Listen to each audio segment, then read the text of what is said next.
오늘 우리에게 주신 하나님의 말씀은 하나님 나라에 참여하라라고 하는 주제의 시리즈로 나누고 있는 말씀 중에서 5번째 시간입니다. 그리스도의 고난과 영광에 참여하라라고 하는 주제로 오늘 말씀을 전하려고 하는데요. 우리가 구체적으로 읽은 말씀은 베드로전서 4장 12절에서 19절까지의 말씀을 보도록 하겠습니다. 베드로전서 4장 12절에서 19절까지 말씀, 제가 한 절, 여러분이 한 절 읽도록 하겠습니다. 사랑하는 자들아, 너희를 연단하려고 오는 불시험을 이상한 일 당하는 것 같이 이상히 여기지 말고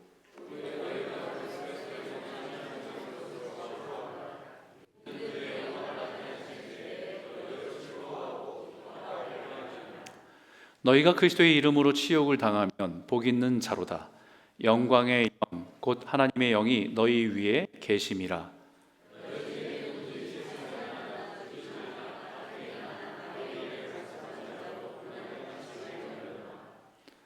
만일 그리스도인으로 고난을 받으면 부끄러워하지 말고 도리어 그 이름으로 하나님께 영광을 돌리라.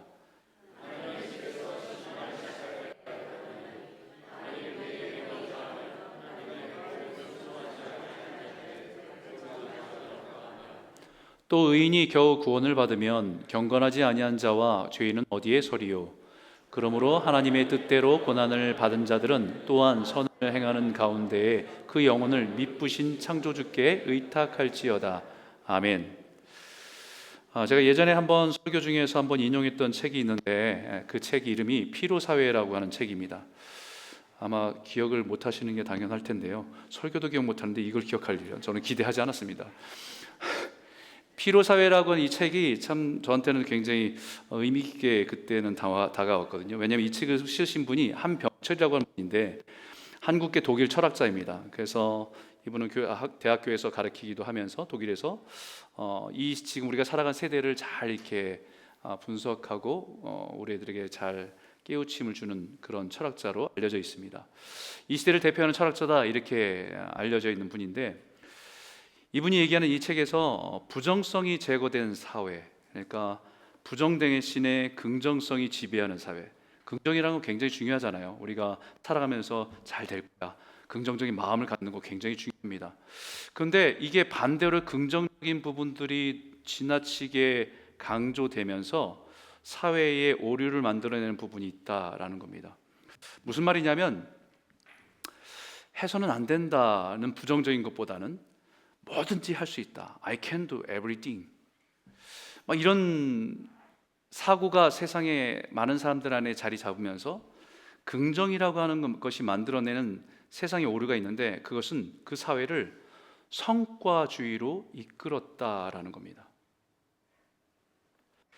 자신의 능력과 능력과 어떤 노력으로 어떤 성과를 이뤄내야만 자신의 가치가 증명되는 사회로 우리를 그 사회에서 계속 몰아붙였다는 거예요. 우리가 알다시피 수많은 경쟁 속에서 자신이 얼마나 잘하는지, 뭘 어떻게 하는지, 좋은 학교를 들어가서 좋은 성적을 받아서 좋은 직업을 가져서 목표한 바를 계속 추구해서 이뤄가는 그 모습이 끊임없이 그것을 이루게 하기 위해 사람들을 그렇게 몰아가는 사회를 만들었다. 근데 문제는 뭐냐면, 그것을 이루려고 했지만 이루지 못한 현실 속에서 수많은 사람들이 좌절하고 우울증을 만들어내는 사회적인 병폐 현상이 일어날 수밖에 없었다라고 하고 진단하고 있는 겁니다. 긍정적인 것은 굉장히 좋은데 어떻게 보면 그런 부분에서 그런 부분도 있을 수 있겠다, 우리도 모르게 그렇게 살아왔구나 라고 하는 것이 인정할 수 있었어요. 이번에 제가 한국을 방문하면서 비행기에 왔다 갔다 하면서 저는 또 다른 책을, 이분의 책을 또 다른 책을 하나 붙들고 읽었는데, 그 책이 고통 없는 사회라고 하는 책이었습니다. 이 원제는 진통사회라고 하는 거죠. 고통을 제거하는, 진통하고 이 완충하는 그런 사회가 되었다는 내용입니다. 이 사회가 고통을 직면하기보다는 피하기 위해서 모든 것들을 진통하는, 고통을 제거하려고 애쓴다는 겁니다.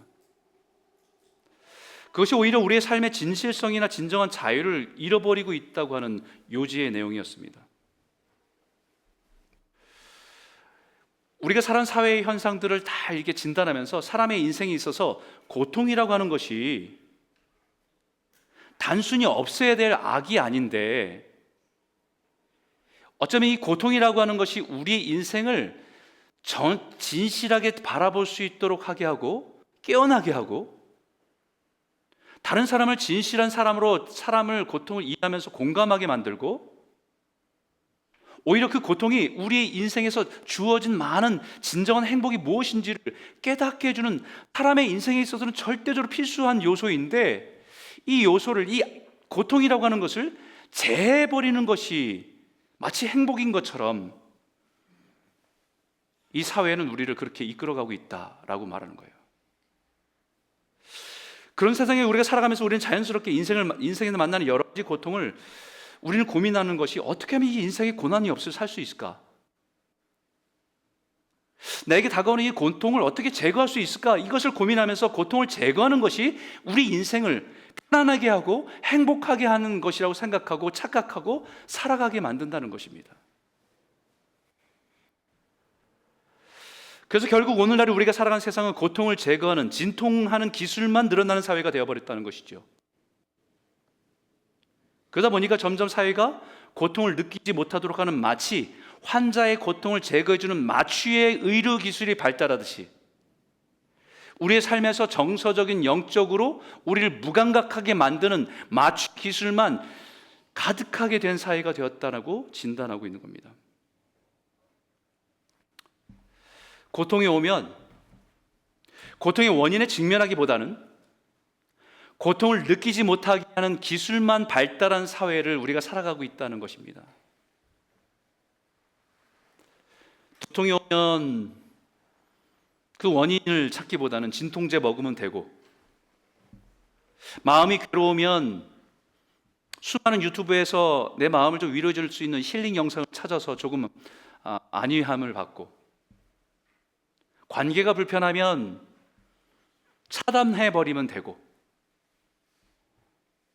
그런 사회에 우리는 점점 더 익숙해져 가고 있다라고 말합니다. 우리는 고통을 제거하는 기술이 너무 발달한 시대에 살고 있습니다. 인생 고통이라고 하는 경고등을 무시한 채 그 경고등을 통해서 내 삶 속에서 말씀하시는 내 삶에 대해서 깨우치시는 그것을 무시한 채 매일매일 반복되는 일상 속에서 눈, 코, 입, 성적인 만족을 위한 쾌락만 쫓고 살아가는 사회가 되었다라고 날카롭게 진단하고 있습니다. 이분의 표현을 그대로 인용하면 우리가 살아간 세상은 한마디로 생존 사회가 되었다라고 말합니다. Survival Society. 죽지 않고 오래 사는 것이 우상이 되어버린 사회. Survival Society. 죽지 않고 오래 사는 것이 인생의 최고의 행복이라고 생각하고 살아가는 사회. 이분은 더 노골적으로 말하는데 마치 죽지 않고 생존하는 산송장 같은 삶이 마치 좀비처럼 되어버렸다라고 경고합니다. 고통을 느끼지 못하는 좀비와 같이 그저 생존만을 위해서 살아가는 존재가 되어간다라고 진단하고 있습니다. 여러분, 이분의 이런 우리가 살아 이 시대에 대한 이분의 진단에 대해서 여러분은 어떻게 생각하세요? 이분의 진단에 대해서 아니다라고 이렇게 강하게 반박은 할 수 없을 것 같아요. 그런데 우리가 이런 세상을 살아가는 우리에게 사도 베드로는 오늘 본문을 통해서 우리의 삶에 만나는 여러 가지 인생의 고난은 피해야 될 것과 제거해야 할 것이 아니라 오히려 고난에 참여하라라고 말하고 있다는 거예요. 오늘 한번 그 의미를 다시 한번 새기면서 12절과 13절 우리 한 목소리 한번 읽어보겠습니다. 함께 읽겠습니다. 시작. 사랑하는 자들아, 너희를 연단하려고 오는 불시험을 이상한 일 당하는 것 같이 이상히 여기지 말고 오히려 너희가 그리스도의 고난에 참여하는 것으로 즐거워하라. 이는 그의 영광을 나타내실 때에 너희로 즐거워하며 기뻐하게 하려 함이라. 우리 인생에 찾아오는 고난은 크게 세 가지라고 여러분들에게 정리해서 말씀드린 적이 있습니다. 첫 번째 고난은 우리가 살아가면서 죄와 허물로 인해서 받게 되는 징계로서의 고난이 있죠.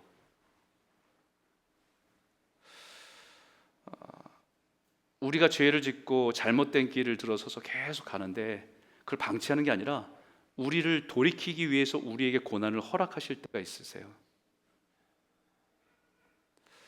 그 고난은 우리를 살리시기 위함이고 우리를 깨우시기 위함입니다. 우리를 사랑하시기 때문에 감당하게 하시는 고난입니다.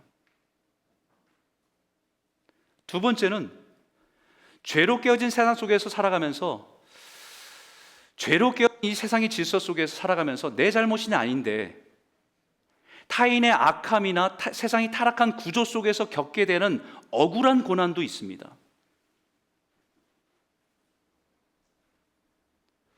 우리가 요즘에 겪게 되는 이런 경기의 침체,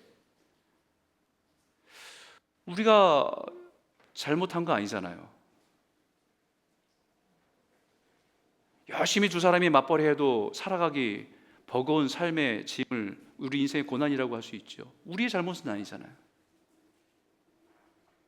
근데 이거보다 더 심한 세상의 부의 불균형 속에서 새벽서부터 일찍 나가서 온 가족이 그 모든 농사 속에서 모든 재배를 해도 지독한 가난의 굴레를 벗어날 수 없는 고난과 같은 것이 있죠.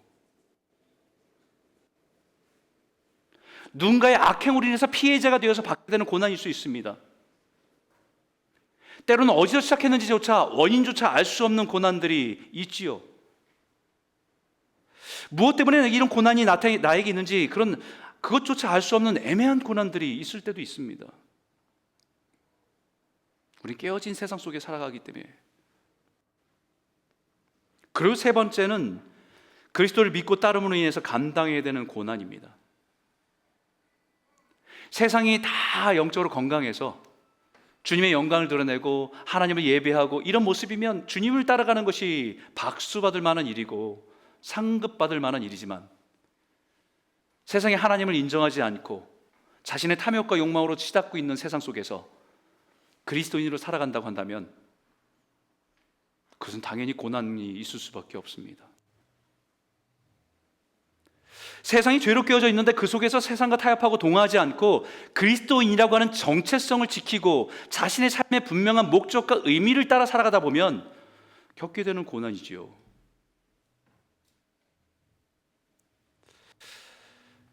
이렇게 세 가지로 징계로서의 고난, 깨어진 세상에서의 고난, 그리스도인으로 고난, 여러 가지 얘기할 수 있지만 우리는 때로는 그 고난을 당하면 이게 뭐라고 정의 내리기가 어려울 때가 많습니다. 이게 징계인지, 이게 하나님의 어떤 나에게 계획이 있으셔서 하시는 것인지, 그때는 처음엔 잘 몰라요. 처음에 고난을 딱 직면하게 되면 처음 드는 감정의 생각이 뭐냐면 이상한 일 당하는 것 같아요.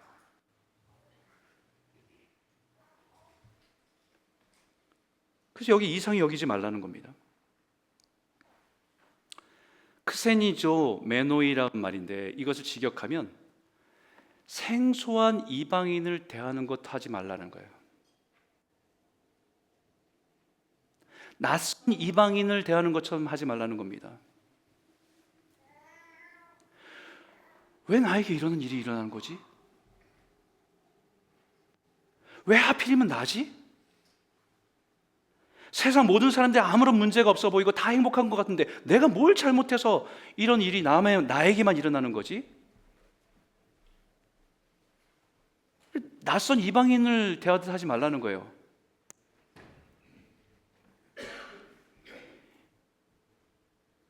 모든 사람들이 겪고 있는 어려움이 나에게 찾아온 것뿐입니다. 모든 고난의 뜻과 의미가 있습니다. 이유가 있습니다. 우리 죄를 깨닫게 하기 위해서 회개함으로 하나님께 돌아오게 하시기 위해서 우리에게 고난을 허용하시고 기다리시는 고난도 있어요. 때로는 예수를 온전히 믿고 의지하기 때문에 자초한 고난일 때도 있습니다. 손해보지 않아도 되는데 손해봐야 되고, 내 감정적인 그런 깨어짐 속에서 내 자존심을 내려놔야 되기도 하고, 때로는 그 일을 통해서 하나님의 능력과 영광을 드러내기 위해서 나에게 고난을 허락하실 때도 있습니다. 그때는 보이지 않아요.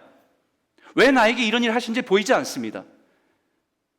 한참 지나고 나니까 그것을 통해서 누구에게, 나에게 이 일을 하시려고 나에게 이런 고난을 허락하신 거구나 뒤늦게 깨달을 때도 있지요.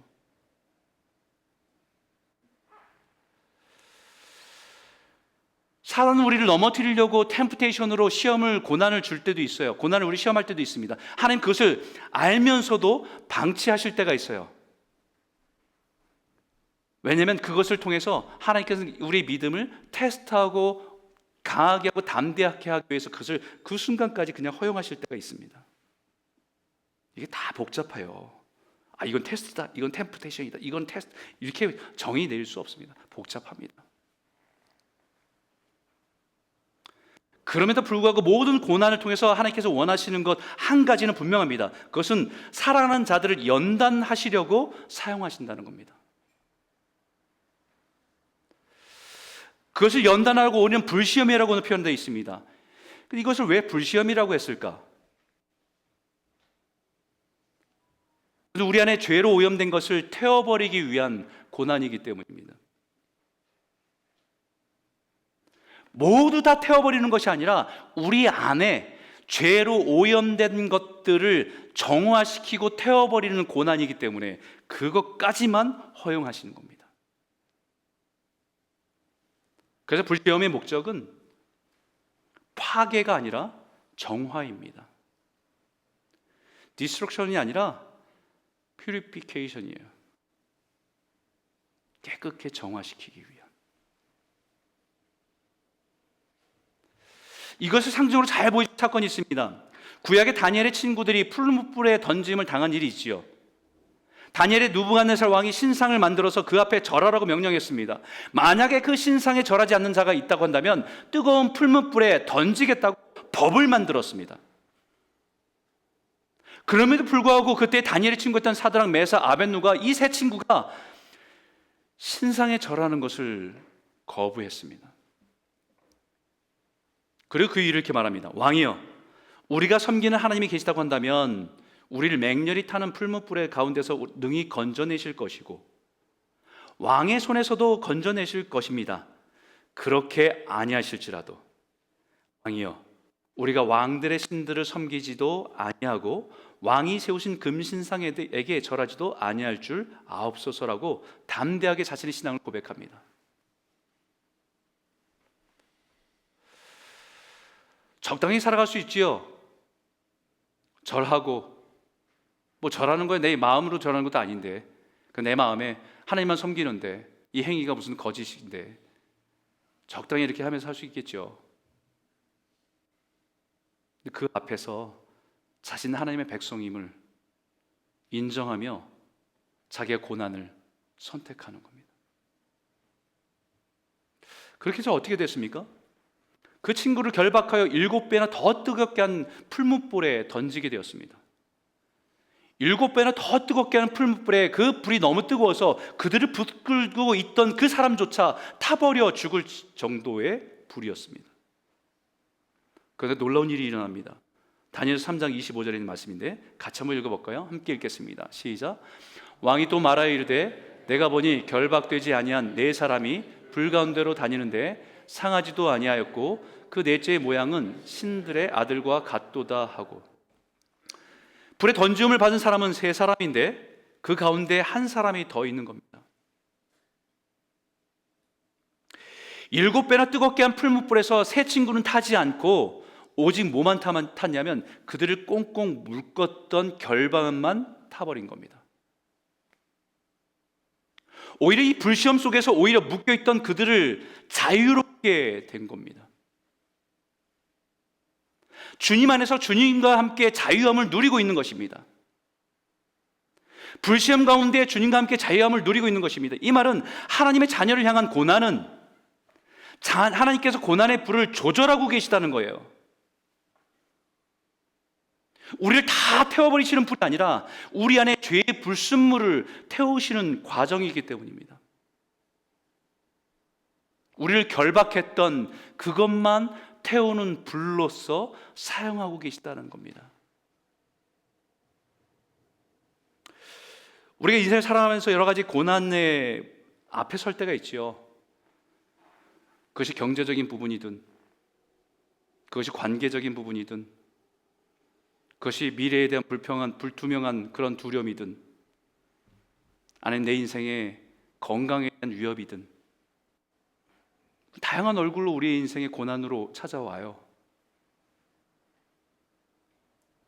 그 고난 속에서 우리가 하나님 앞에 그 원인이 무엇인지를 잘 알지 못하지만 하나님 앞에 그것을 구하고 은혜를 구하면 분명한 것은 그 가운데 계시는 주님이 만나신다는 거예요. 그럼 그 고난 속에서 우리를 파괴하는 게 아니라 우리를 묶고 있던 결박이 타버리고 우리는 그리스도 안에서 자유함을 누립니다. 물질이 우리를 죽일 것 같고 없으면 죽을 것 같은데, 그 고난 속에서 주님을 의지하고 걸어가다 보면 그렇게 물질이 중요하지 않아요. 깨어진 관계 속에서 신음하면서 정말 고통스러운데, 얼굴만 보면 모든 게 다 무너지고 다 고통스러운데 몸부림치며 기도하다 보니까 주님이 나를 위로하시고 함께 하시는 은혜를 누리면 그 관계 속에 어그렀던 것에 자유함을 누려요. 제가 존경하는 한 어른 목사님이 몇 년 전에 그런 얘기를 하셨어요. 설교 중에 자기에게 암 선고를 받았다고.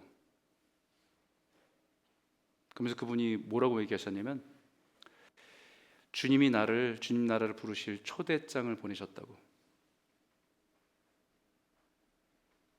물론 치료를 위해서 기도하고 또 하나님의 은혜를 구하는 자리에 나가겠지만, 그 암이라고 하는 것이 그분에게만 임한 것이 아니라 모든 사람에게 임할 수 있는 고난이잖아요. 그러면 그것을 받았을 때, 하나님이 나를 부르시는구나, 부르실 때가 됐구나, 내가 주님께 가야 될 준비를 하라고 하는 메시지구나. 그러면 그것을 깨닫게 되면 삶과 죽음이라는 것에서 자유로울 수 있습니다.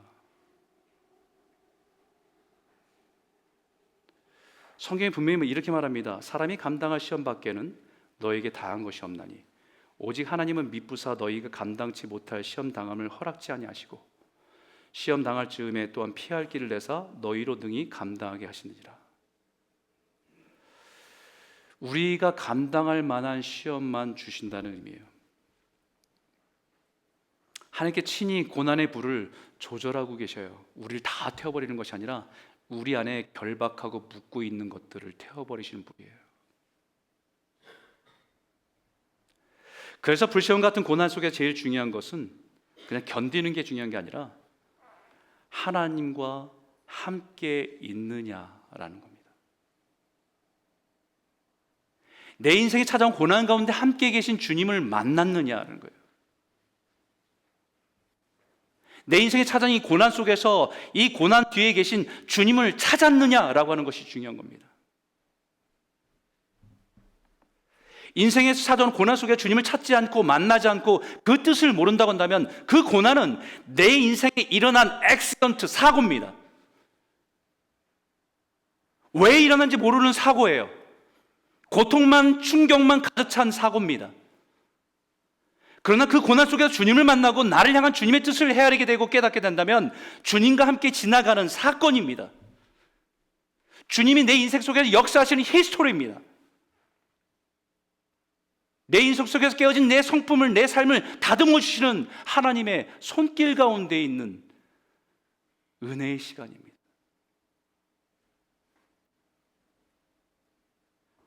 나를 특별한 존재로 다듬어 가시는 과정 속에 있다는 겁니다. 그래서 고난을 당할 때 이상히 여기지 말라는 거예요. 난생 처음 본 것처럼 낯설게 여기지 말라는 거예요. 이미 그 고난은 우리를 위해서 먼저 고난당하신 주님을 만나게 되는 장소이기 때문에요. 나에게 찾아온 고난은 낯설게 느껴지지만 이미 주님이 나를 위해서 그 고난을 지나가셨다는 것을 깨닫게 됩니다. 사랑하는 사람의 죽음 앞에서 슬픔 가운데 계셨던 주님을 만나게 되고, 질병의 고통 가운데 신음하는 사람들 그 가운데서 그들과 함께 아파하시고 고통하시던 주님을 만나고, 자신에게 화나있던 사람들이 배신과 조롱으로 그 깨어진 관계의 고통 속을 지나가신 모습을 보게 됩니다. 우리는 우리의 고난 가운데 주님과 같은 길을 걸어가는 것을 배우게 되는 거예요. 그것이 그리스도의 고난에 참여하는 겁니다. 그래서 우리는 고난 가운데 힘겹지만, 눈에는 여전히 눈물이 흐르지만 기뻐할 수 있는 겁니다. 왜냐하면 이는 그의 영광을 나타내실 때 너희로 즐거워하고 기뻐하게 하려 함이라. 고난이 그냥 고통으로만 끝나면 기쁨과 즐거움이 되지 못하지만, 주님이 걸어가신 그 고난의 길을 넘어서 영광스러운 부활과 하나님 나라의 영광을 보이기 때문에 기뻐하고 즐거워할 수 있는 것이다 라고 말씀합니다. 우리 베드로전서 5장 10절에 이런 말씀을 주시는데 같이 한번 읽을까요? 함께 읽겠습니다. 시작. 모든 은혜의 하나님 곧 그리스도 안에서 너희를 부르사 자기의 영원한 영광에 들어가게 하신 이가 잠깐 고난을 당한 너희를 친히 온전하게 하시며 굳건하게 하시며 강하게 하시며 털을 견고하게 하시리라. 주님이 우리를 위해서 고난을 당하시고 십자가에 죽으시고 부활하시면 하나님 나라의 우편의 영원한 영광 가운데 계신 그 주님이 우리를 하나님의 자녀로 부르신 거예요.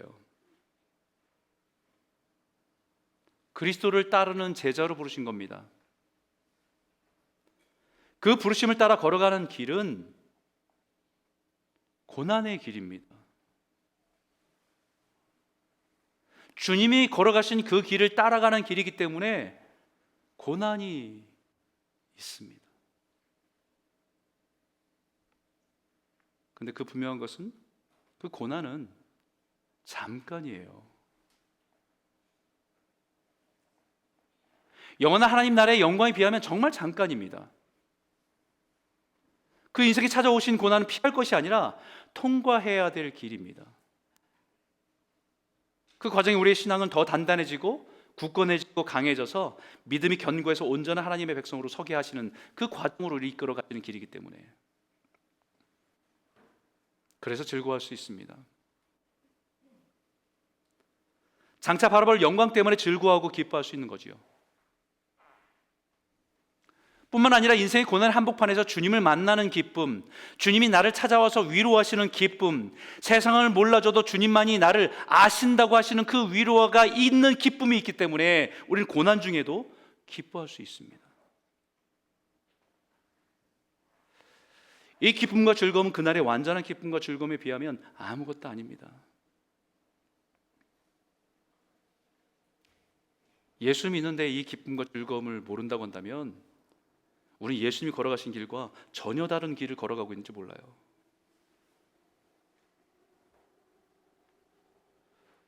예수를 주로 고백하고 믿고 살아가는 저와 여러분의 평생의 인생 속에서 고난을 만나도 이 기쁨과 즐거움을 누리며 걸어가는 저와 여러분 모두가 되시길 주님의 이름으로 축복합니다.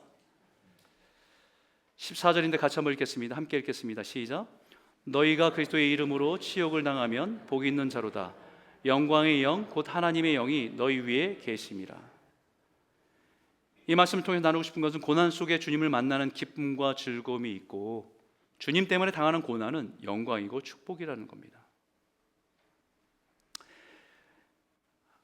우리 인생에서 만나는 고난 속에서 주님을 찾고 만나면 기쁘고 즐거운 일인데, 진짜는 그리스도의 이름 때문에 당하는 고난이라고 한다면 그것은 진짜 축복이라는 겁니다. 16절에 이렇게 말합니다. 만일 그리스도인으로 고난을 받으면 부끄러워하지 말고 도리어 그 이름으로 하나님께 영광을 돌리라. 그리스도인으로 우리가 고난을 당하면 부끄러워하지 말래요. 당당하란 얘기입니다. 이 말이 우리에게는 그렇게 크게 다가오지 않을 수 있습니다. 하지만 당시에 1세기에 있던 그리스도인이라고 한다면 이 말의 의미가 굉장히 크게 다가왔습니다. 당시 그리스도인으로 살아가는 것은 세상 속에서 상거래할 수 있는 모든 상황 속에서 퇴출된 겁니다. 황제 숭배를 인정해야만 길드라곤 상업조합에 물물 교환을 할 수 있고 사고 팔 수 있는 그 제도 속에 들어가 살 수 있는데, 황제를 숭배하는 걸 거부하고 나는 그리스도인이라고 그것을 고집하면 그 모든 것에서 제외됩니다. 경제적인 생존권마저 남에게 의존해서 살아갈 수밖에 없습니다. 남 도움을 의지해서 살아갈 수밖에 없습니다.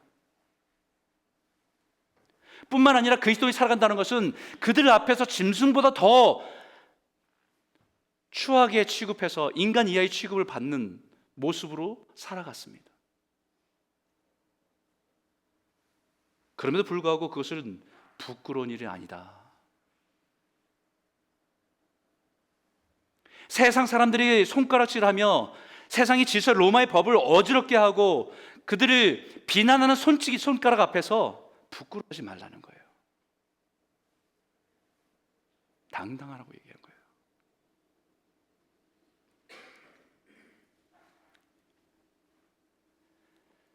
그리스도인으로서 우리가 살아가면서 당하는 수모와 어려움들이 부끄러운 게 아니고 큰 축복이고 자랑할 만한 것이에요. 근데 진짜 부끄러워할 고난이 있다고 말합니다. 15절인데 읽어볼까요? 함께 읽겠습니다. 시작. 너희 중에 누구든지 살인이나 도둑질이나 악행이나 남의 일을 간섭하는 자로 고난을 받지 말려니와. 다른 사람을 해치는 살인이나 다른 사람의 것을 탐하는 도둑질이나 자신의 이익을 위해서 악행하는 일이나 남의 일에 간섭하는 일로 인해서 받게 되는 고난은 정말 부끄러운 일이다. 수치스러운 고난이라고 얘기합니다.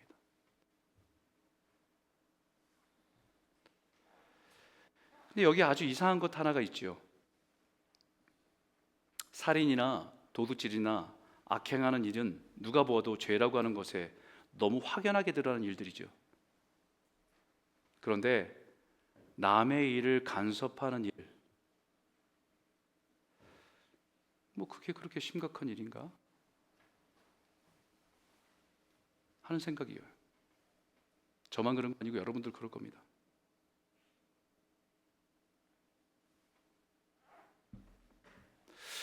우리가 사회법으로 얘기하면 중범죄가 있고 경범이 있잖아요, 그죠? 이게 죄의 경중이 너무 다른데 어떻게 이것이 살인과 도둑질과 악행하는 일들과 어깨를 나란히 할 정도로 죄악된 일인가?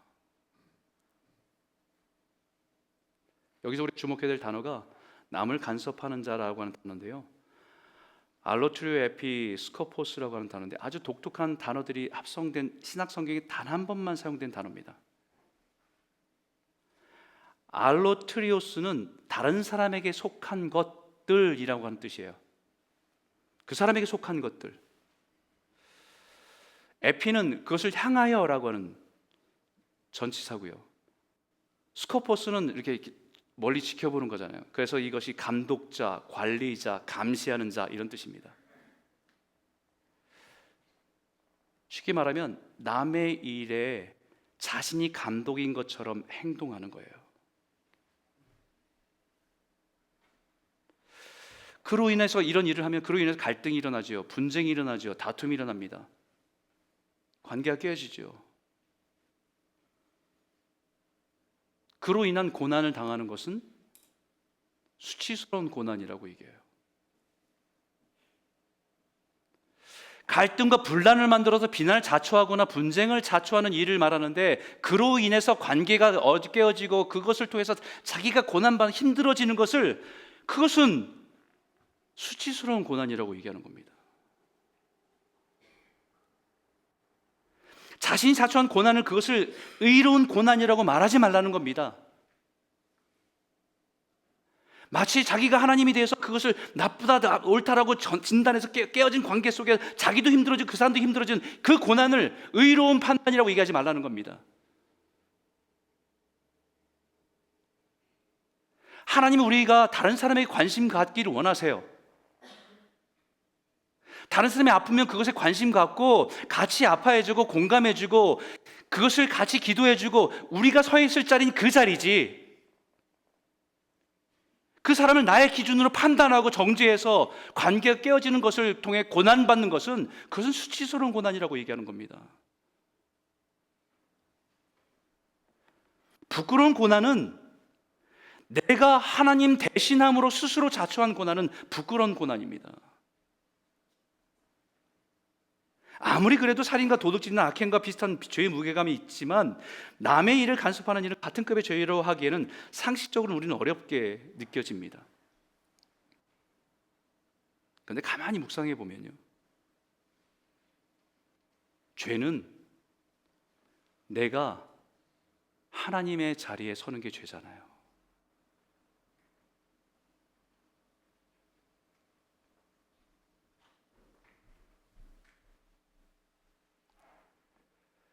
살인은 하나님께서 각 사람에게 허락하신 생명을 파괴하고 빼앗는 일이라고 한다면, 도둑질은 하나님께서 각 사람에게 주신 재산을 빼앗는 것이라고 한다면, 악행은 다른 사람에게 누려야 될 평안과 안정을 깨트린 일입니다. 그 남의 것을 간섭하는 것은 하나님의 형상으로 지음받은 사람을 내 기준으로 판단하고 정죄하는 일이기 때문에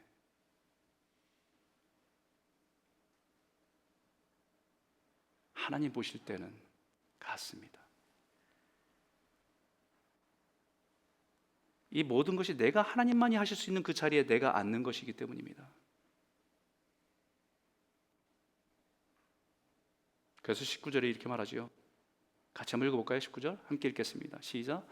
그러므로 하나님의 뜻대로 고난을 받은 자들은 또한 선을 행하는 가운데 그 영혼을 미쁘신 창조주께 의탁할지어다. 창조주께 의탁할지어다. 일부러 이 단어를 써요. 고난 가운데 선을 행하면서 의지하는 것은 바로 하나님이 창조주이심을 믿고 의지하는 겁니다. 세상 만물을 창조하신 하나님, 그 만물을 다스리시는 그 하나님이 내 인생의 고난까지도 허락하셔서 내 인생을 다스리고 계심을 믿으며 의지하는 게 고난 속에서 그리스도의 고난을 참여하는 겁니다. 그 신실하신 창조주 하나님으로부터 내 고난을 통해서 나를 온전하게 이끄시는 분이심을 의지하는 것, 그분이 창조주이심을 인정하는 것, 내가 하나님의 형상으로 지음받은 피조물임을 인정하고 깨어진 내 안에 있는 잘못된 죄된 성품들을 고난을 통해서 다루고 계시다는 것을 인정하는 것, 그것이 창조주 되신 하나님을 인정하는 거예요.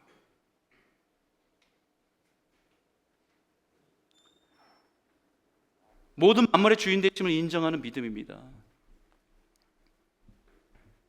창조를 믿는다는 것은 온 만물의 시작과 끝, 알파와 오메가 되시는 주님이심을 믿으며 의지하며 나아가는 신앙 고백이에요. 나를 이렇게 만드신, 저분을 저렇게 만드시고 끌어가시는 분.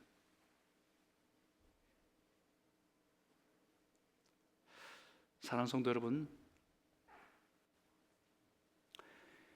예수를 믿는다 하면서 고난을 피하는 길로 나아가지 않길 바랍니다.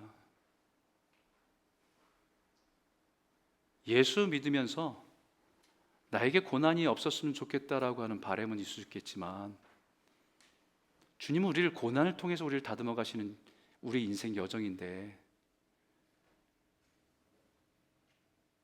거기에는 주님이 보이지 않습니다. 주님을 따르는 길에는 고난을 지나가야 됩니다. 그러나 그 길은 어렵고 힘들지만 주님과 함께 걸어가는 길이에요. 올해 한번 여러분 이 그리스도의 고난에 참여해 보시기 바랍니다.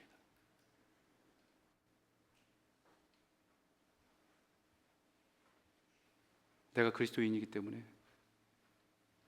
내가 하나님의 자녀이기 때문에 세상에선 당연한 것이 나에게는 당연하지 않은 것. 때로는 자존심도 내려놔야 되고,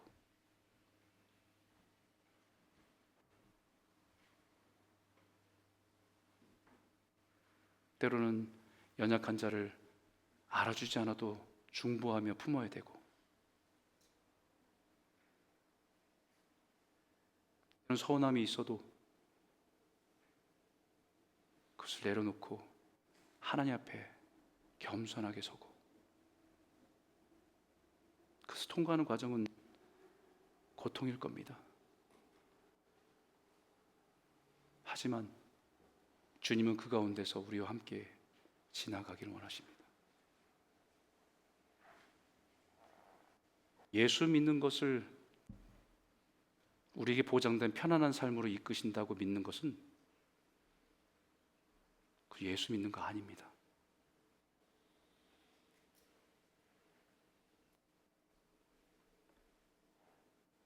주님 우리를 살리시기 원하고 다듬어 가길 원하세요.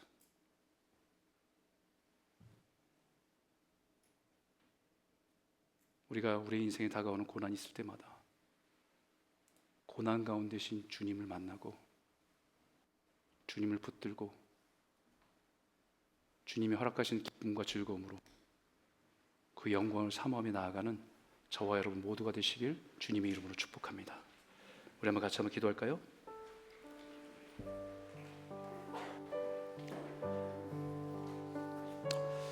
하나님, 인생을 사는 동안에 만나는 수많은 고난을 이상히 여기거나 회피하는 자로 살아가지 않게 하여 주시옵소서.